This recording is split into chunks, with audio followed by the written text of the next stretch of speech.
ডিসেম্বরের মধ্যে নির্বাচনের প্রস্তুতি, বাদ পড়েছে ১৬ লাখ মৃত ভোটার, বললেন ইসি আনোয়ারুল। আমার পরিবারের ক্ষতি হলেও আপনারা শান্ত থাকবেন, বললেন পিনাকি।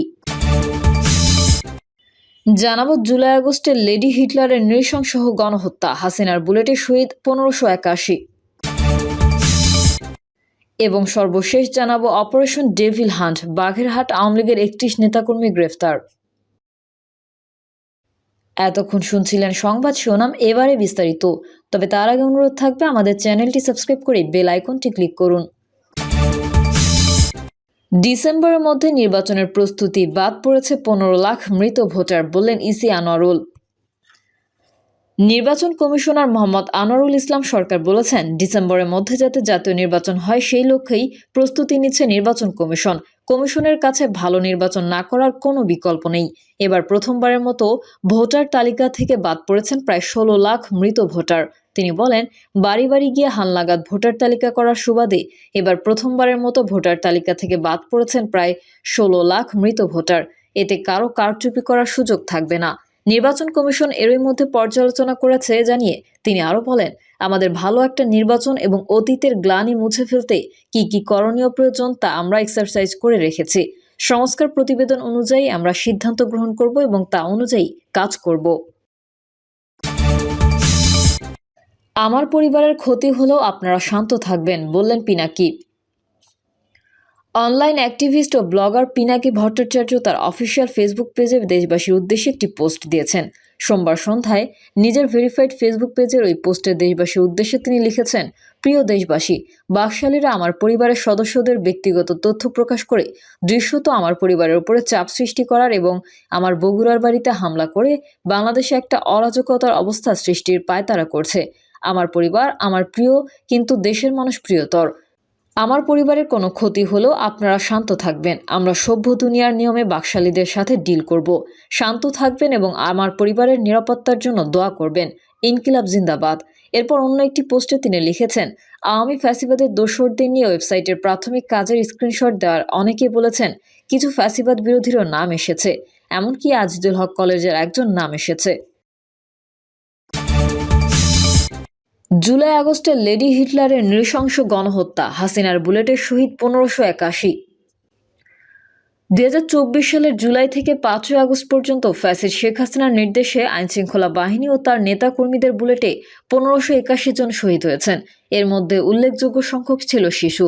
এছাড়া গত বছরের ১ জানুয়ারি থেকে ৩০ জুন পর্যন্ত আরও ৬ জনকে বিচার বহির্ভূতভাবে হত্যা করা হয়। অন্যদিকে জানুয়ারি থেকে ৫ই আগস্ট পর্যন্ত হাসিনার শাসনামলে রাজনৈতিক সহিংসতায় কমপক্ষে ১৯৯ জন নিহত ও ৬,৯৭৯ জন আহত হয়। ২০০৯ সালে হাসিনা ক্ষমতায় আসার পর ১৫.৫ বছরের শাসনামলে রাজনৈতিক আন্দোলন দমন ও ভিন্ন মতাবলম্বীদের কণ্ঠ রোধ করে জোর করে ক্ষমতায় থাকার জন্য গুম খুনকে রাষ্ট্রীয় নিপীড়নের হাতিয়ার হিসেবে ব্যবহার করে দেশে ভয়ের পরিবেশ সৃষ্টি করা হয়। হাসিনার ক্ষমতার শেষ ৫ মাসেও অন্তত ২০ জনকে গুম করা হয়েছিল।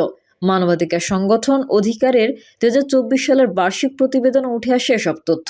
সোমবার সংগঠনটির ওয়েবসাইটে ৫৪ পৃষ্ঠার প্রতিবেদন প্রকাশ করা হয়। এদিকে ছাত্র জনতার গণ আন্দোলনে নির্বিচারে হত্যা এবং ১৫ বছরের শাসনামলে গুম খুনের শিকার এবং ছাত্র জনতার বিপ্লবে হতাহতের পরিবারের সদস্যরা হাসিনার এমন শাসনকে হিটলারের সঙ্গে তুলনা করেছেন। হাসিনাকে লেডি হিটলার আখ্যায়িত করে তারা বলেন, স্বৈরাচার শেখ হাসিনা ২০০৯ সালে ক্ষমতা নিয়েই দেশ ধ্বংসের পরিকল্পনা করে। এরই ধারাবাহিকতায় ১৫.৫ বছর ধরে ফ্যাসিস্ট হাসিনা হিটলারের চেয়েও বেশি অত্যাচার করেছে। উল্লেখ্য, অ্যাডলফ হিটলার ইতিহাসের এক ভয়ঙ্কর একনায়কের নাম। তিনি ১৯৩৩ সালে জার্মানির চ্যান্সেলর নির্বাচিত হন। তার নির্দেশে দেশটির নাৎসি বাহিনী বিরোধী পক্ষের অনেককে হত্যা করে, প্রতিষ্ঠা করেন একটি সমগ্রতাবাদী ও ফ্যাসিবাদী একনায়কত্ব। দ্বিতীয় বিশ্বযুদ্ধের সময় বর্বরোচিতভাবে নাৎসিরা ৬০ লাখেরও বেশি ইহুদিকে খুন করে, যা থেকে অবধ শিশু ও বৃদ্ধরাও রক্ষা পায়নি। প্রতিবেদনে উল্লেখ করা হয়, জোর করে ক্ষমতায় থাকতে হাসিনা সরকার সব রাষ্ট্রীয় সাংবিধানিক ও স্বায়ত্তশাসিত প্রতিষ্ঠানকে আজ্ঞাবহ প্রতিষ্ঠানে পরিণত করে। বিচার বিভাগেও অযোগ্য এবং দলীয় লোকদের নিয়োগ দিয়ে তা নিয়ন্ত্রণ করার ব্যবস্থা করে। এ সময় হাসিনা নির্বাচনী ব্যবস্থাকে সম্পূর্ণভাবে ধ্বংস করে দিয়ে কর্তৃত্ববাদী শাসন কায়েম করে। 2014, 2018 ও 24 সালের জাতীয় সংসদ নির্বাচন এবং সব স্থানীয় সরকার নির্বাচন অস্বচ্ছ, বিতর্কিত ও প্রহসনমূলক করার মধ্যে দিয়ে কেড়ে নেয় জনগণের ভোটাধিকার। এছাড়া নাগরিকদের বাক, চিন্তা, বিবেক এবং মত প্রকাশের স্বাধীনতা ব্যাপকভাবে লঙ্ঘিত হয়েছে হাসিনার সময়ে। পেশাগত দায়িত্ব পালন করতে গিয়ে সাংবাদিকরা আওয়ামী লীগের দলীয় নেতাকর্মী ও সমর্থক এবং দুর্বৃত্তদের হামলা ও হয়রানির শিকার হয়েছেন। 5ই আগস্ট পর্যন্ত নিবর্তনমূলক সাইবার নিরাপত্তা আইন ব্যবহার করে বাক ও মত প্রকাশের স্বাধীনতা, গণমাধ্যমের স্বাধীনতা, ব্যক্তিগত গোপনীয়তা এবং নাগরিক স্বাধীনতাকে ক্ষুণ্ণ করা হয়েছে। আওয়ামী লীগ সরকারের আমলে 2024 সালে নারীর প্রতি সহিংসতা বৃদ্ধি পেয়েছিল বলেও প্রতিবেদনে বলা হয়। জুলাই আগস্টের ছাত্র জনতার গণ আন্দোলন দমনে নিপীড়ন ও হত্যাযোগ্য। প্রতিবেদনে বলা হয়, ছাত্র জনতার গণ অভ্যুত্থানের 5ই আগস্ট কর্তৃত্ববাদী হাসিনা সরকারের পতন ঘটে। শেখ হাসিনা ভারত পালিয়ে যেতে বাধ্য হয়। এই আন্দোলনকে দমন করতে পুলিশ, র্যাব সহ নিরাপত্তা বাহিনী নির্বিচারে গুলিবর্ষণ করে বহু নিরস্ত্র আন্দোলনকারী ও সাধারণ মানুষকে হত্যা করে। শিক্ষার্থীদের এই শান্তিপূর্ণ আন্দোলন দমনে তৎকালীন সরকার 15ই জুলাই ছাত্রলীগ, যুবলীগ, স্বেচ্ছাসেবক লীগ, আইন প্রয়োগকারী সংস্থা ও নিরাপত্তা বাহিনীর সদস্যদের আন্দোলনরত শিক্ষার্থীদের বিরুদ্ধে লেলিয়ে দেয়। 16ই জুলাই রংপুর বেগম রোকেয়া বিশ্ববিদ্যালয়ের শিক্ষার্থী আবু সাইদকে এক পুলিশ সদস্য সরাসরি গুলি করে হত্যা করে। আবু সাইদকে হত্যার পর সারা দেশের ছাত্ররা রাস্তায় নামে। তাদের উপর পুলিশ, ছাত্রলীগ ও যুবলীগের নেতাকর্মীদের একের পর এক হামলা চালাতে থাকে। সরকার এই সময় পুলিশ, বিজিবি ও বিশেষিত বাহিনী সোয়াতকে ব্যবহার করে আন্দোলনকারীদের বিরুদ্ধে ছাত্র জনতার আন্দোলন দমনে জাতিসংঘের নামযুক্ত সাজোয়া যান ব্যবহার করা হয় বলেও প্রতিবেদনে উল্লেখ করা হয়েছে। বৈষম্যবিরোধী ছাত্র আন্দোলন ও জাতীয় নাগরিক কমিটির খসড়া তালিকা অনুযায়ী জুলাই আগস্ট ছাত্র জনতার আন্দোলনে 1581 জন নিহত হয়েছেন। অন্যদিকে মুক্তিযুদ্ধ বিষয়ক মন্ত্রণালয়ের সর্বশেষ হিসাব অনুযায়ী 2025 সালের 15ই জানুয়ারি পর্যন্ত শিশুসহ 834 জন নিহত হয়েছেন। 105 জন শিশু নিহত হয়। আন্দোলনরত শিক্ষার্থীদের উপর নৃশংস হামলা চরম আকার ধারণ করলে স্থানীয় সাধারণ জনগণ, এমনকি শ্রমিক ও রিক্সা চালকরাও তাদের সঙ্গে যোগ দেন। আইন প্রয়োগকারী সংস্থার সদস্য এবং ক্ষমতাসীন দলের নেতাকর্মীদের এই সময় আন্দোলনরত ছাত্র জনতার উপর নির্বিচারে গুলি করে। জুলাই আগস্ট আন্দোলনের বিভিন্ন পর্যায়ে ইন্টারনেট বন্ধ করে নির্বিচারে হত্যাযজ্ঞ চালায় হাসিনা সরকার। আইন প্রয়োগকারী সংস্থার সদস্যরা হেলিকপ্টার থেকে ছাত্র জনতার উদ্দেশ্যে গুলি করে এবং তাদের হত্যা করে। গুলিবিদ্ধ শিক্ষার্থীদের হাসপাতালে নেওয়ার সময় পুলিশ এবং আওয়ামী লীগ বাধা দেয়। এতে আহত অনেক শিক্ষার্থীর মৃত্যু ঘটে। 19 জুলাইয়ের পর নির্বিচারে গুলিতে শিশু সামির, আব্দুল আহাদ, রিয়াগোপ, মোহাম্মদ রাসেল সহ 105 জন শিশু নিহত হন। 550 জনের চোখ নষ্ট। অধিকারের প্রতিবেদনে উল্লেখ করা হয়, ঢাকার আশুলিয়ায় পুলিশ আন্দোলনকারীদের হত্যার পর তাদের লাশগুলো ভ্যানে স্তূপ করে রেখে তা আগুন দিয়ে জ্বালিয়ে দেয়। জুলাই আগস্ট আন্দোলনে আইন প্রয়োগকারী সংস্থার সদস্যদের নির্বিচার ও টার্গেট করে গুলিতে স্বাস্থ্য মন্ত্রণালয়ের হিসাব অনুযায়ী 2025 সালের 15ই জানুয়ারি পর্যন্ত শিশুসহ 834 জন নিহত হন। এছাড়া গুলিবিদ্ধ আহতদের মধ্যে রয়েছেন ছাত্র, শ্রমিক ও দিনমজুর। এর মধ্যে কমপক্ষে 550 জনের চোখ নষ্ট হয়ে গেছে। জীবন রক্ষার্থে তাদের কারো হাত, পা বা অন্য কোনো অঙ্গ কেটে ফেলা হয়েছে। এই আন্দোলন চলাকালে মোট 40 জন পুলিশ নিহত হয়েছেন বলে পুলিশ সদর দপ্তরের সূত্র দিয়ে প্রতিবেদনে উল্লেখ করা হয়েছে। রাষ্ট্রীয় প্রতিষ্ঠানগুলোকে দলীয়করণ। প্রতিবেদনে বলা হয়, প্রায় 15.5 বছর ধরে পতিত কর্তৃত্ববাদী হাসিনা সরকার এবং তার দল আওয়ামী লীগ চরম নিপীড়নমূলক শাসন ব্যবস্থা চালু করেছিল।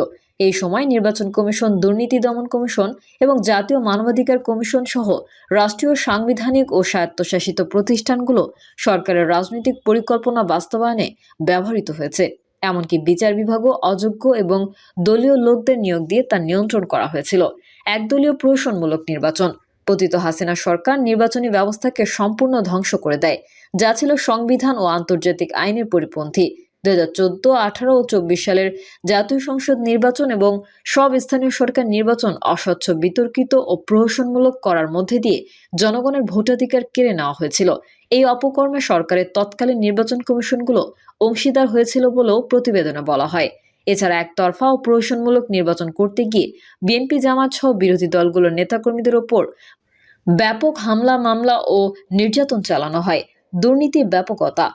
প্রতিবেদনে বলা হয়, হাসিনার কর্তৃত্ববাদী শাসন ব্যবস্থায় স্বচ্ছতা ও জবাবদিহিতার অভাবে বাংলাদেশের প্রতিটি ক্ষেত্রে দুর্নীতি ভয়াবহ রূপ নিয়েছিল।